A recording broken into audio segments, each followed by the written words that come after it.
Front Row Motorsports finally announces who their third driver is for 2025 in the Cup Series. The RWR Racing number 51 car very much seems kind of up in the air at the moment. Plus, 65-year-old Mike Wallace is making a NASCAR Cup Series comeback.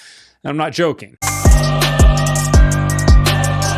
Welcome back to Break Hard. My name is Matt. It is the first video of 2025. We're literally 1 month away from the NASCAR Clash at Bowman Gray Stadium. Super excited for that. But before we get there, we've got news that we need to talk about that happened on Thursday. I keep thinking that today is Monday because it's the second of the year and it feels like a Monday because we were just off for New Year's and whatever else. But let's get into the actual news. On Thursday, Front Row Motorsports announced that Zane Smith will drive the number 38 car full-time for them in the NASCAR Cup Series in 2025. Zane, of course, won a Truck Series championship with Front Row. He made 7 starts for them in the Cup Series in 2023 before signing with Trackhouse and then was on loan to Spire in 2024, where he had a pretty up and down season. However, the second half of his year was actually pretty strong. He had 2 top 5s, 4 top 10s last year for Spire, on loan from Trackhouse.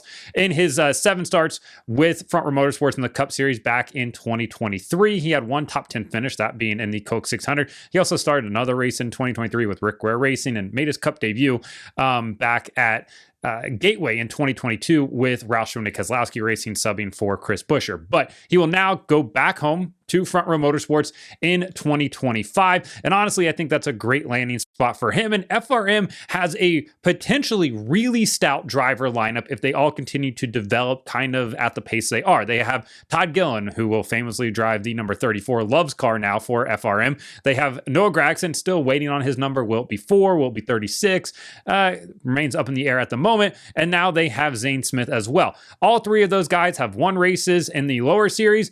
All 3 of those guys are very much guys that could easily develop into contenders, or at least, top 10 contenders in the Cup Series. Obviously, FRM is now a Tier 1 Ford team, so that certainly helps out as well. And for Zane, I think that leaving FRM, while I understand it, right, the possibility of going to Trackhouse made a lot of sense. His kind of whole personality and his whole demeanor fit really well with Trackhouse. Ultimately didn't work out there. Front Row Motorsports, though, is a place where he had, his most successful time. Obviously, in the Truck Series, winning a championship for them. And now I think it's a good thing that he's going back there. It obviously felt a little bit like home. He was comfortable there. But when somebody, dangles a flashy new object in front of your face, you kind of want to go check it out. And that's what he did. Didn't work out for him. They decided to go with SVG and that third car next year, which I think that's easy to make that decision for Trackhouse. SVG, of course, gives you the best chance to win on road courses out of basically any other driver out there right now. Where Zane is a bit more of a wild card, where obviously he came very, very close to winning at Nashville back in the summertime, the race that Joey Logano won to put himself into the playoffs. Imagine if Zane Smith wins that race, Joey Logano doesn't get in the playoffs. We don't have this whole discourse around the championship, the format, everything like that. We probably still have it, but not in the same way that we do because Logano won it. Zane Smith had the possibility to really change the course of NASCAR history and came up, half a car length short, or, full car length short, whatever it ended up being. But Zane Smith back to Front Row Motorsports in 2025. Moving on to RWR Racing, and obviously the topic of RWR Racing's number 51 car has been up in the air. It felt like everybody had seemingly penciled in Corey LaJoie for that ride, but according to Bob Pockris on Thursday, Corey LaJoie is no longer seen as a likely candidate for the number 51 car over at RWR. Instead, Cody Ware, Rick Ware's, I almost said RWR Racing's son, Rick Ware's son, is now seemingly the likely candidate to make, the majority of starts, if not all of the starts in the 51 car in 2025. That, of course, is their lone chartered entry for this season coming up. Their other car, the 15, they leased that charter out to Roush and Keselowski Racing, and that number 60 car of Ryan Preece for them to obviously have the guaranteed spots for full-time, season in 2025. The 51 very much seemed like it was up in the air, seemed like it was going to be Corey LaJoie's if he wanted it. Not sure what happened there. He obviously, LaJoie that is, had a decent finish to the season with RWR Racing. Obviously, he and Justin Haley did a ride swap late in the 2024 season with 7 or 8 races left to go in the season. For LaJoie, a lot of people were like, hey, he actually did pretty well over there. And the reason why I think a lot of people think he did really well is because he didn't do anything that was memorable, which isn't a bad thing at all. He pretty much, finished where that car should be finishing at. The last 3 races of the season, though, were a bit rough for him back in the 30s, but he did record 2 top 15 finishes at Las Vegas and as well as Kansas, and he got an 18th place finish at Talladega. So he got a lot out of that car, and honestly, getting a 2 top 15s on intermediate tracks with Rick Ware is pretty respectable, and considering like Corey LaJoie caught a ton of crap earlier in the year when he was driving that 7 car at Spire for not, getting the results that that equipment should be getting. He goes over to Rick Ware, actually does pretty decent, and people are like, rightly so, they're like, oh, he did pretty good, but he didn't do anything that was like memorable, which again isn't a bad thing considering he did some pretty memorable things earlier in the year, just sending it and it not working out at all, nearly Kevin LePaging the field at the Daytona summer race, like just some bad moments for LaJoie. Now, he has talked on his podcast a little bit about he has people calling him that want to drive race cars, which I know that he does. I know there are some teams out there that have definitely reached out to Corey LaJoie for rides, not necessarily Cup Series rides, but he definitely had the opportunity to get into a good truck as well as the Xfinity stuff.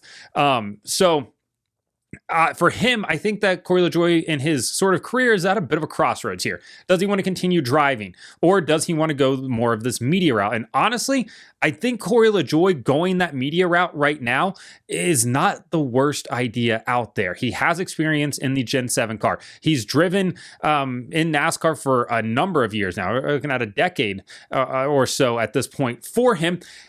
He brings a new voice. He brings some new thoughts and a better outlook on the sport than I think some of the current media members that we have, that being on the television side of things. And if that's the route that Corey LaJoie wants to eventually go, I'm completely here for it, because this sport needs younger voices up in the booth. They need new voices, and you don't have to be a Cup Series champion to be able to go up there and talk in the booth.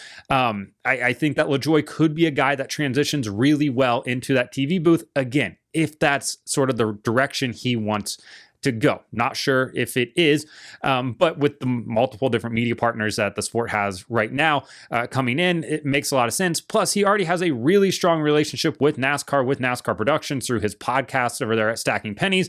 NASCAR just opened up this gigantic production facility there in Concord, and they're producing the majority of the Xfinity races, if not all the Xfinity races next year, as well as a number of other shows for multiple platforms, as well as their own platforms. And LaJoie could be the perfect guy for all of that, especially, like I said, with that existing relationship. So I'm interested to kind of see what path he takes. If he wants to continue driving race cars, totally makes sense. I hope he goes down to Xfinity or truck, wins there at a national level before trying to move back up to the Cup Series. So until then, we'll kind of wait and see what LaJoie's plans are. But for Cody Ware, it seems like he's likely to get that 51 car, and we'll see how all of it plays out. Also on Thursday, we got some news that kind of leaves you scratching your head, like the time you heard that Derek Cope was going to attempt to make the Daytona 500, and you're like, why would he ever try to do that? NBM Motorsports announced that 65-year-old Mike Wallace, brother of Herman Wallace and Rusty Wallace, will be attempting to make the Daytona 500 in February. Mike Wallace has not been in a NASCAR Cup Series race since 2015 when he raced the 500 with Premium Motorsports. He hasn't won in a NASCAR National Series race since 2011 at Talladega with Kevin Harvick Incorporated. He hasn't won in the Xfinity Series since 2004 Summer Daytona race. He's never won in the Cup Series. And honestly, at 65 years old, I'm not sure if this is really the thing that should be happening here. And this might be a controversial take. It might be a hot take, but I don't think Mike Wallace should just get the benefit of the doubt and given a pass to qualify for the Daytona 500 and race in the duels, potentially even the Daytona 500, without doing a bit of like a refresher course. He hasn't been in a NASCAR Cup Series car in a decade. He's 65 years old. He's well removed from his prime, no offense to him.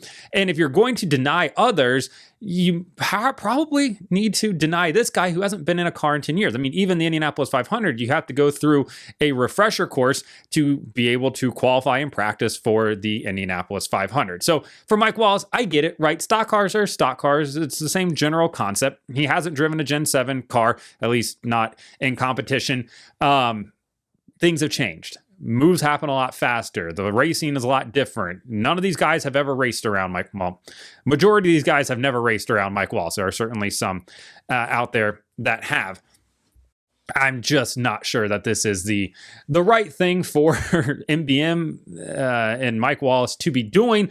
But of course, NASCAR is going to vet it. I trust that they vet most of them. I've never seen them approve somebody where I'm like, oh, that's not necessarily something I would have done in recent years. They've gotten a lot better, in my opinion, at determining, hey, yeah, you're qualified to do this. Hey, no, we would like you to go do more of this before we let you do that.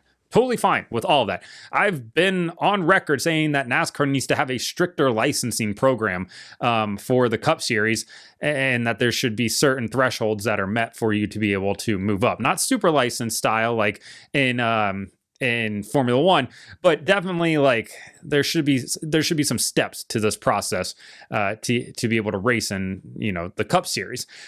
So for Mike Wallace, yeah, we know he's good on super speedways for the most part. He's probably going to be a guy that's going to stay out of the way. The 66 likely not going to contend, if we're being honest. We'll see if they can make the race.